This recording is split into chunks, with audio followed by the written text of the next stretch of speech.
I'm absolutely thrilled to introduce our last speaker of the morning, Dr. Laura Lewis, who recently joined the faculty at Boston University. Thank you. Oh. So thanks so much for the invitation. It's been such a great workshop, really fun to hear what everybody's been working on. What I'm going to be talking about today is our work trying to do multimodal imaging at higher spatial and temporal resolution to really kind of take advantage of the rich dynamics that are present in these signals. And so one of the most powerful computational properties of the brain is that it can change its internal state really flexibly and react very differently to the world depending on that internal state. And so we see this all the time across different attentional states, maybe resting or motor states, different emotional states, but perhaps most dramatically in the change that we see across the sleep and wake cycle.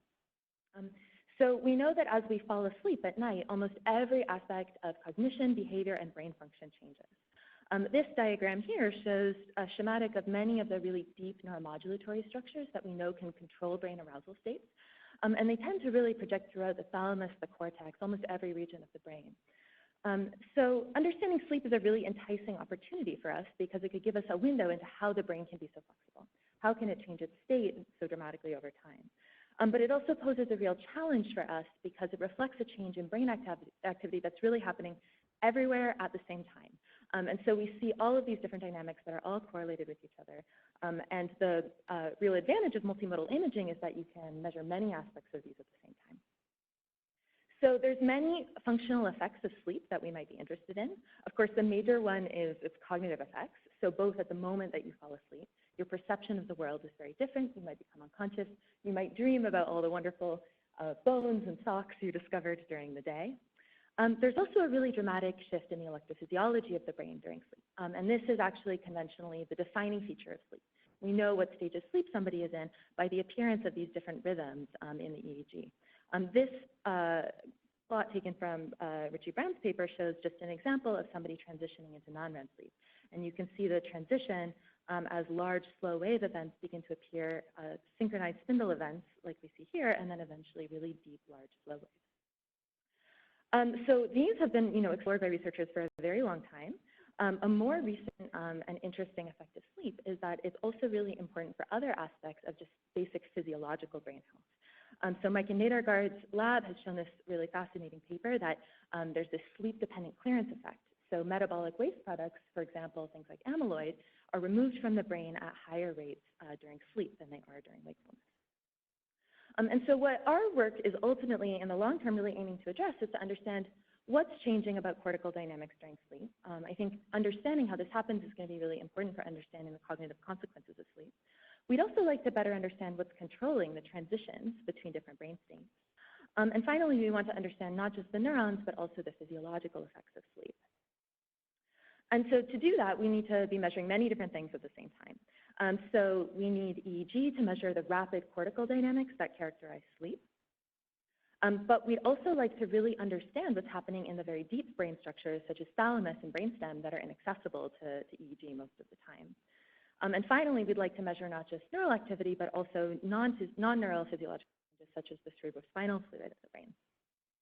And so to do that, I'm going to talk to you today about a few different experiments that we've run, taking advantage of sort of different aspects of high-resolution fMRI. So we've been using fast fMRI to try and measure dynamics at faster and faster timescales.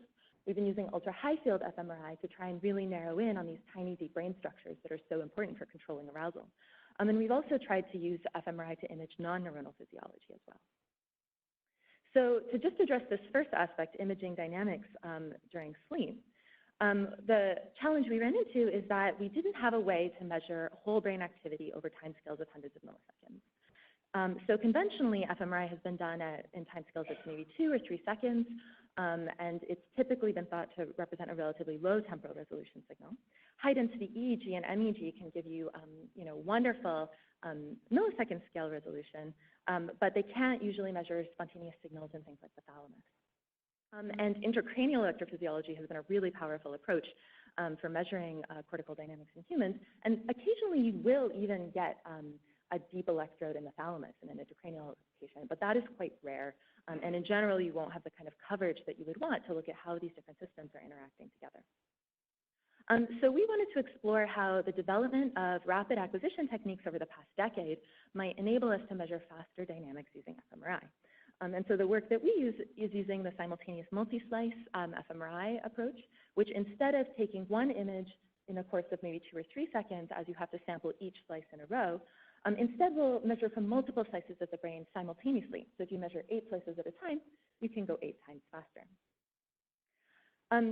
The reason that maybe this hasn't been used very widely yet to measure faster neurally relevant dynamics is that, as I'm sure all of you know, what we measure with bold fMRI isn't neural activity, rather it's the hemodynamic response to neural activity. And the canonical model of this is that this is a very slow process unfolding over many seconds. But what's very intriguing is that using these fast imaging techniques, there's actually been multiple resting state studies that have shown that there's interesting and meaningful information above the kind of classic resting state band of 0.1 hertz. And so based on these, we were very interested to see, it's very hard in the resting state to kind of dissect what's neurally linked and what might be due to other sources. And so we wanted to go in and actually test if neurons are oscillating at a given known frequency, can you detect that with fMRI?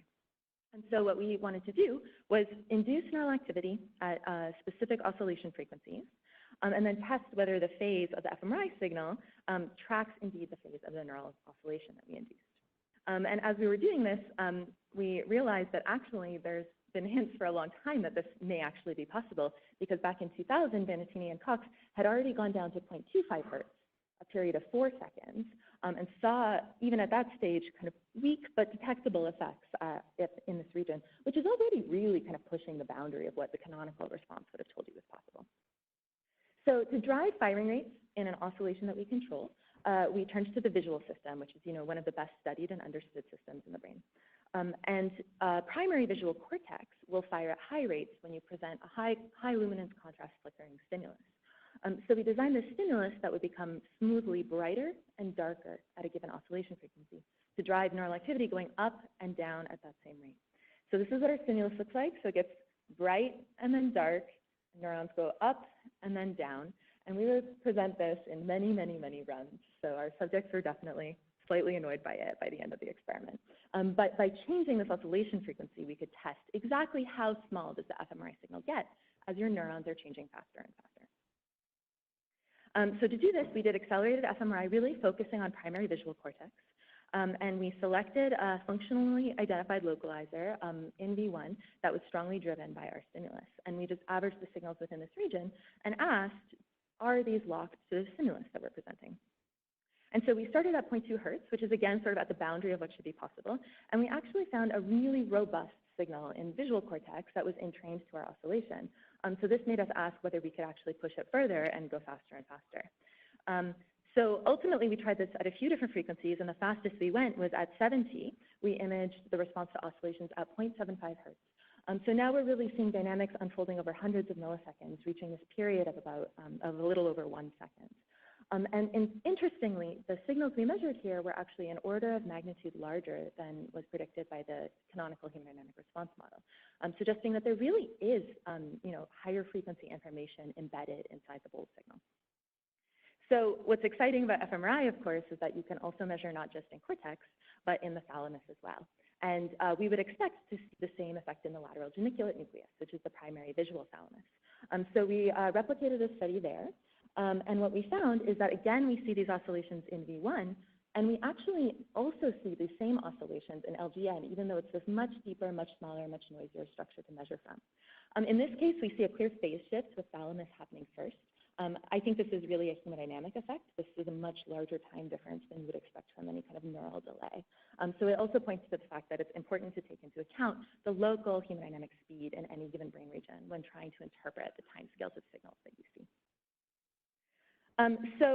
This study suggested to us that fast fMRI can let you really detect new aspects of neural dynamics, expanding the frequency range that we typically consider up to about the 0.75 hertz range, with the major caveat, of course, that, that there are important physiological contaminations like respiratory here and cardiac here as you move to high frequencies.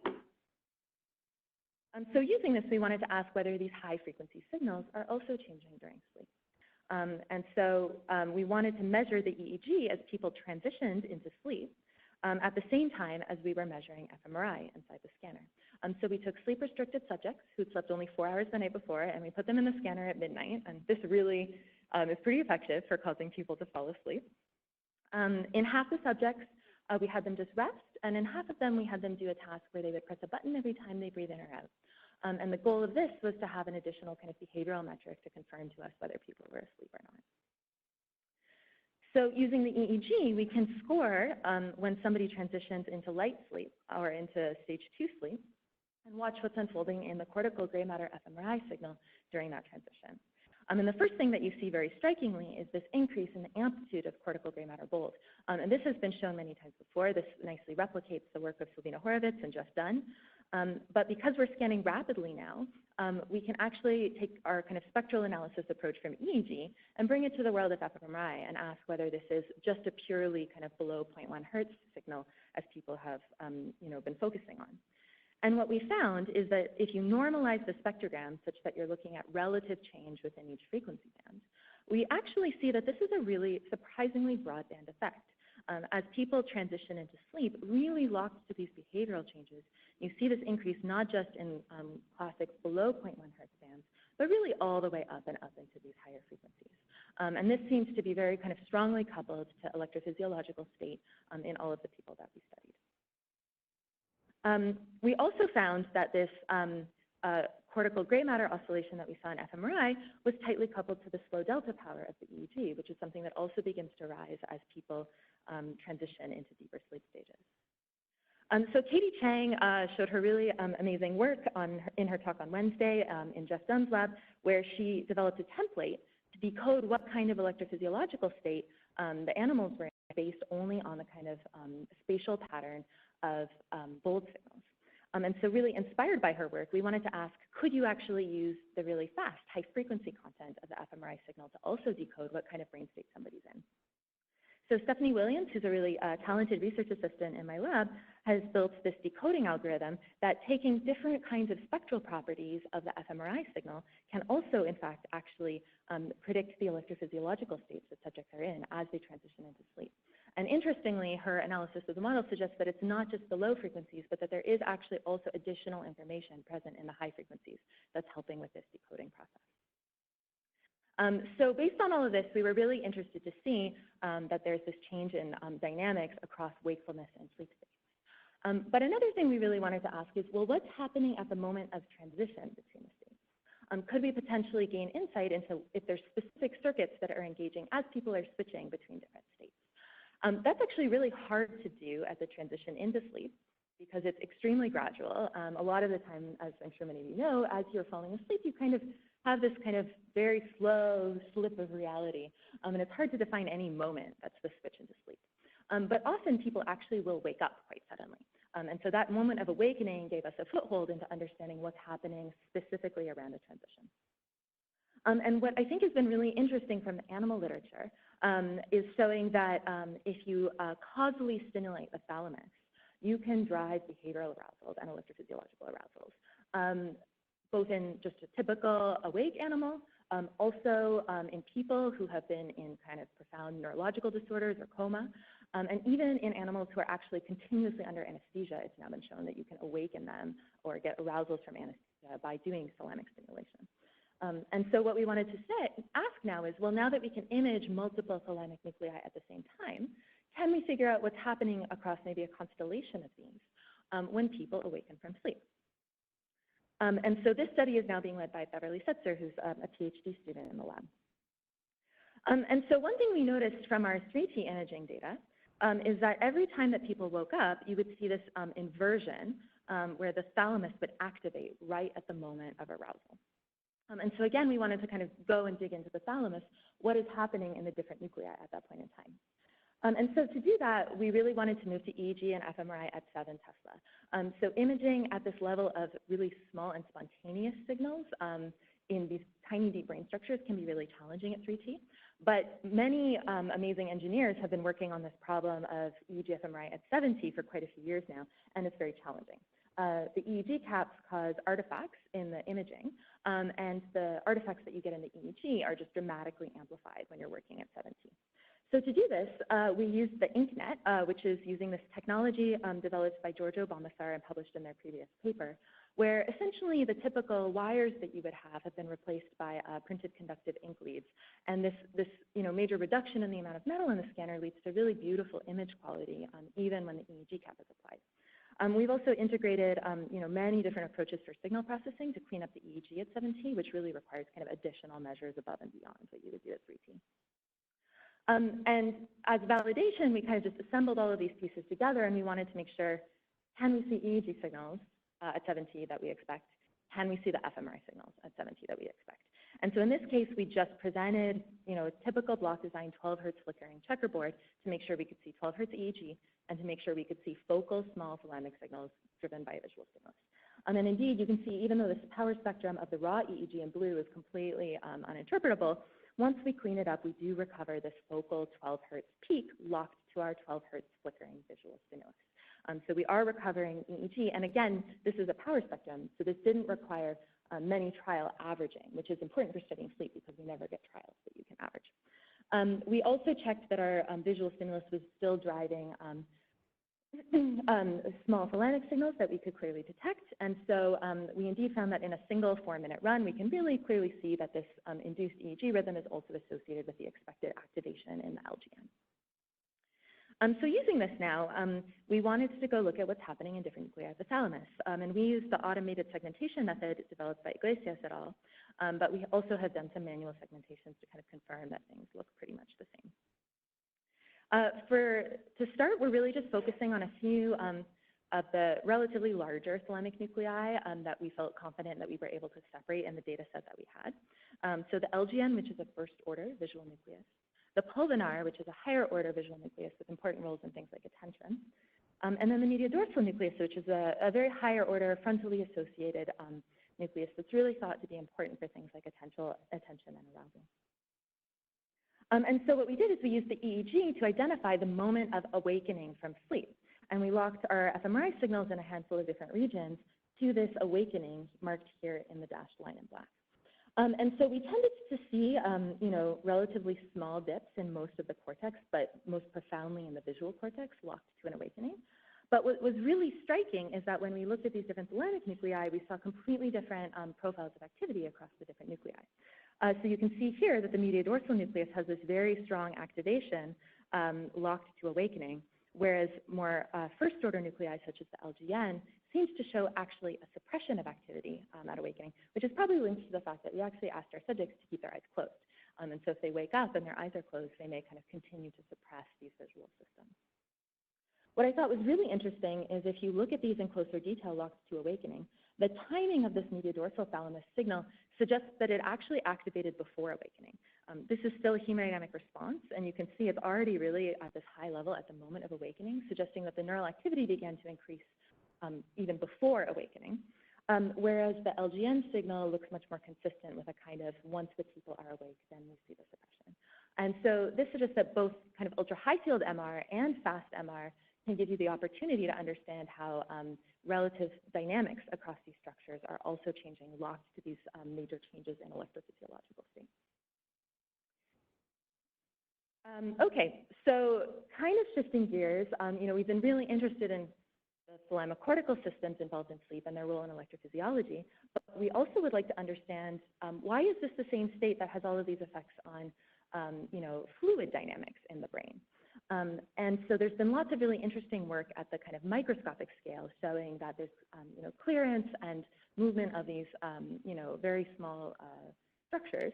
What we wanted to ask is what's happening also at the macroscopic scale, and can we detect changes in CSF flow that happen during sleep? And this result has first author Nina Foltz, who's also a research assistant in the lab. So what we did is we repeated, well, we didn't actually repeat. This is, again, 3T data, the same 3T data used to show in part 1. But what we did is we started to look at another signal that's present in our data. And that is the fact that when you scan really rapidly, you get what's often a really frustrating artifact at the edge slices, which is flow-related enhancement. This is often exploited to do other things like angiography, but in the case of bold fMRI, it's a inflow-related signal that isn't bold-weighted, and that can actually kind of confuse your interpretation of your bold signals. In this case, though, because we only had near whole brain acquisition, we were positioning the bottom edge right here at the ventricle. And what that meant for our functional images is that whenever you got CSF flow up into the head, you would see this very bright signal in the ventricle. And this corresponds to these inflow effects. The idea that the tissue that we're imaging has reached steady state. Any kind of fresh incoming fluid that wasn't in the volume before won't be at steady state yet, and it will have a very bright signal as it arrives, and then it will decay away as you go up and up into the upper slices. And so when we looked at our signal from the ventricle at these edge slices, it looked exactly like what we would have predicted from an inflow effect. We would see really kind of large signals in the bottom slice. They would get smaller and smaller as you go upwards into slices. And sometimes you would get such a large event that it was actually the same in the bottom couple of slices, suggesting that it had now surpassed the critical velocity, and we've gotten quite a rapid moving flow.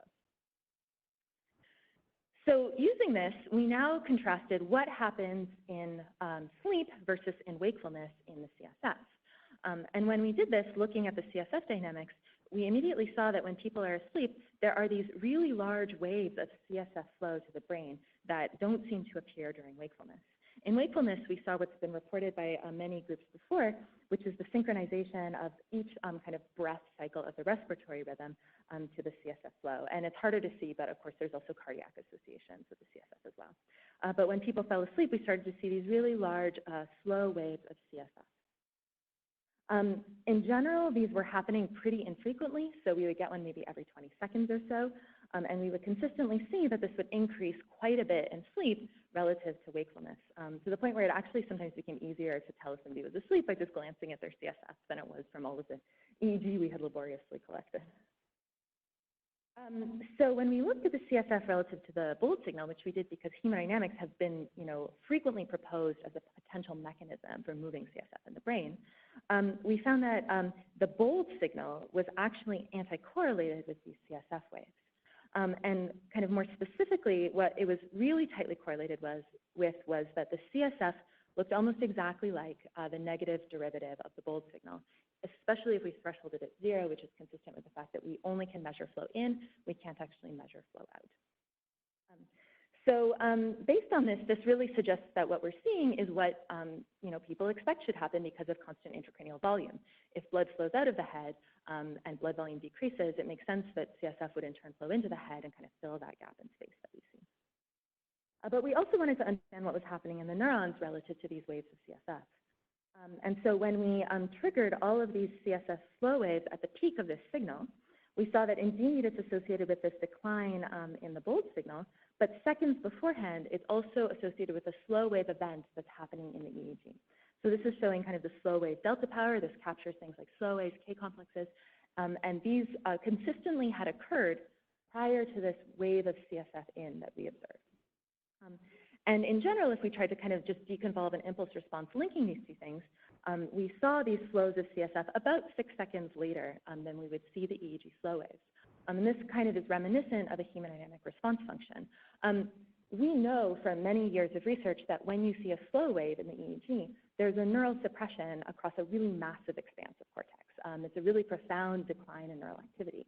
And so in some sense, this chain of events seems inevitable based on the fact that this massive suppression of neural activity would be expected to cause, a decline in blood flow, a decline in blood volume, and then in turn a rush of CSF into the brain. So I think it's very intriguing that these things are coupled, as this is consistent with this idea that neurovascular coupling can mediate the flow of CSF. But it is really important to note that this isn't a causal test. And in particular, even though I think kind of really widespread neural activity must cause declines in blood flow in at least all of the kind of neurovascular settings we've looked at, there's also many other things that are changing during sleep. And so Pinar Osbe and Jeff Dunn's group has shown through very compelling work that at the same time as there's declines in bold signals, there's also systemic vasoconstriction. So this is another factor that would very likely also contribute to this kind of decline in blood volume. And then there's also been really exciting work looking at vasomotion. So we know now that neural oscillations can entrain kind of vasomotion in arterioles and lead to blood volume changes. And then this could in turn also lead to clearance in the brain. And so I think that this kind of neural CSF link is really intriguing. And I think that it also is working in concert with these kind of important other findings of the fact that there's also physiological systemic changes and vasomotor changes that are happening during sleep. Of of course, it's always possible there's another thing we didn't think to measure, and I guess that's what's sort of the challenge for multimodal imaging is what other features also should we have been measuring. Everything is changing in the brain during sleep, and it'd be great to get a fuller and deeper understanding of all of these different physiological changes that are occurring at the same time. So just to kind of wrap up, what we've shown is that if you do multimodal imaging at high spatiotemporal resolution, there's really rich dynamics hidden there that you can uncover using these techniques. And I think we're doing this for sleep, but I'm really excited about the potential of this for many other questions in cognitive neuroscience. We find, for example, at transitions between states that we can identify activity in very specific circuit pathways in the brain that seems to be really time-locked to those events. And we also see that the neural rhythms that are kind of characteristic of sleep have these very consistent coupling patterns with blood flow and with CSF flow across brain states that I think is also going to be really important for understanding these fundamental consequences of sleep for the healthy brain. I'd like to acknowledge my many collaborators on these studies. My amazing lab at BU, the work that I showed was really contributed to strongly by Nina Fultz, Stephanie Williams, and Beverly Fetzer. And I also had amazing collaborators at MGH to pull off these multimodal studies, especially John Palameni, Georgia Bonmassar, and Bruce Rosen. And thank you all.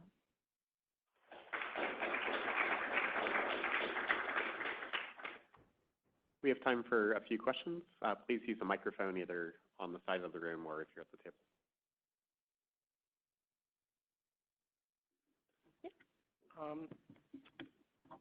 We've been, I work in extramural, and we've been increasingly interested in the link between studies showing abnormal sleep preceding suicide attempts. And I was curious if, in light of your research, if you had any thoughts, particularly in terms of the fluid dynamics aspect.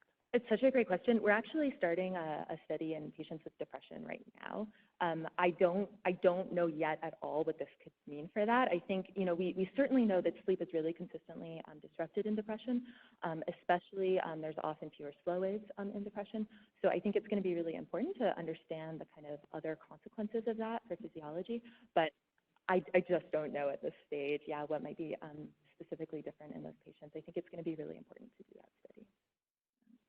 People have certainly done many studies of sleep and depression separately from, you know, this kind of CSF feature, and they certainly can show that there's very important roles for sleep and depression as well.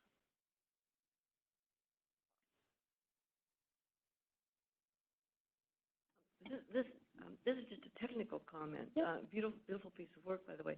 But I'm absolutely fascinated, in fact, incredibly impressed that you get such beautiful information at high-resolution functional MRI. Mm-hmm. And the reason for that is that, of course, we know that the bold signal is representing something other than neural firing. It is this neurovascular coupling. We've always suspected that there was a great deal of information in that signal that we weren't getting with the conventional TR of, say, 2 or something like that. And in fact, all of the work that's been done with functional connectivity, looking at the PPI analysis, for example, has been consistent with that there's information there.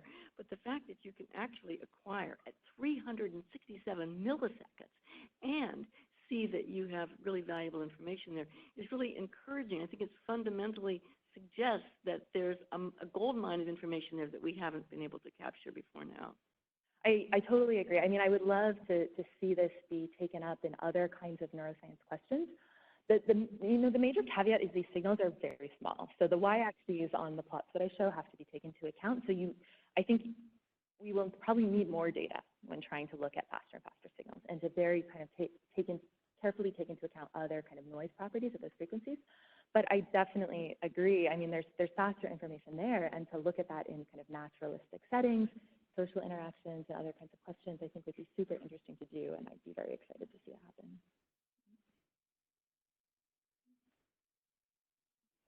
Really amazing work. Particularly with the CSF study, I saw that you're regressing out on respiratory and cardiac signals.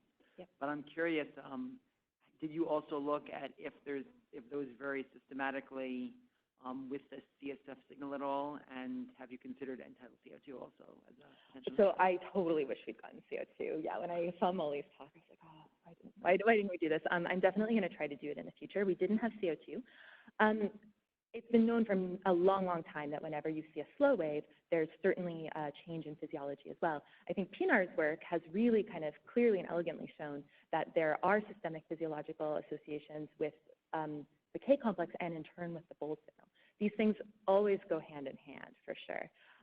When we remove the signals, we see that we can, I think, do a pretty good job of removing them, but I would never regress out the entire signal because it's completely collinear with the effect of interest, right? Like when you see a neural slow wave, you also see a physiological change and you also see CSF flow. I think it's inevitable that all of these things are contributing, right? I can't see how you would get such a profound suppression of neural activity without in turn having a decline in blood volume. But I also can't see how if you have sympathetic vasoconstriction, that wouldn't also in turn cause a decline in blood volume. So I think that the neural and physiological factors are really working in concert with each other, and I think that they're very complementary measures to have.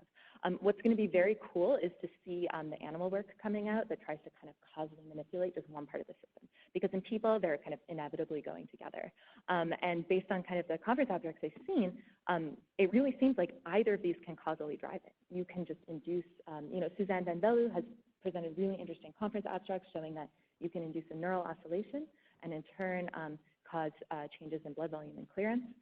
Similarly, if you cause a sympathetic change, you can absolutely cause changes in blood volume and in CSF, I'm sure, as well. So both of these things are definitely playing a part.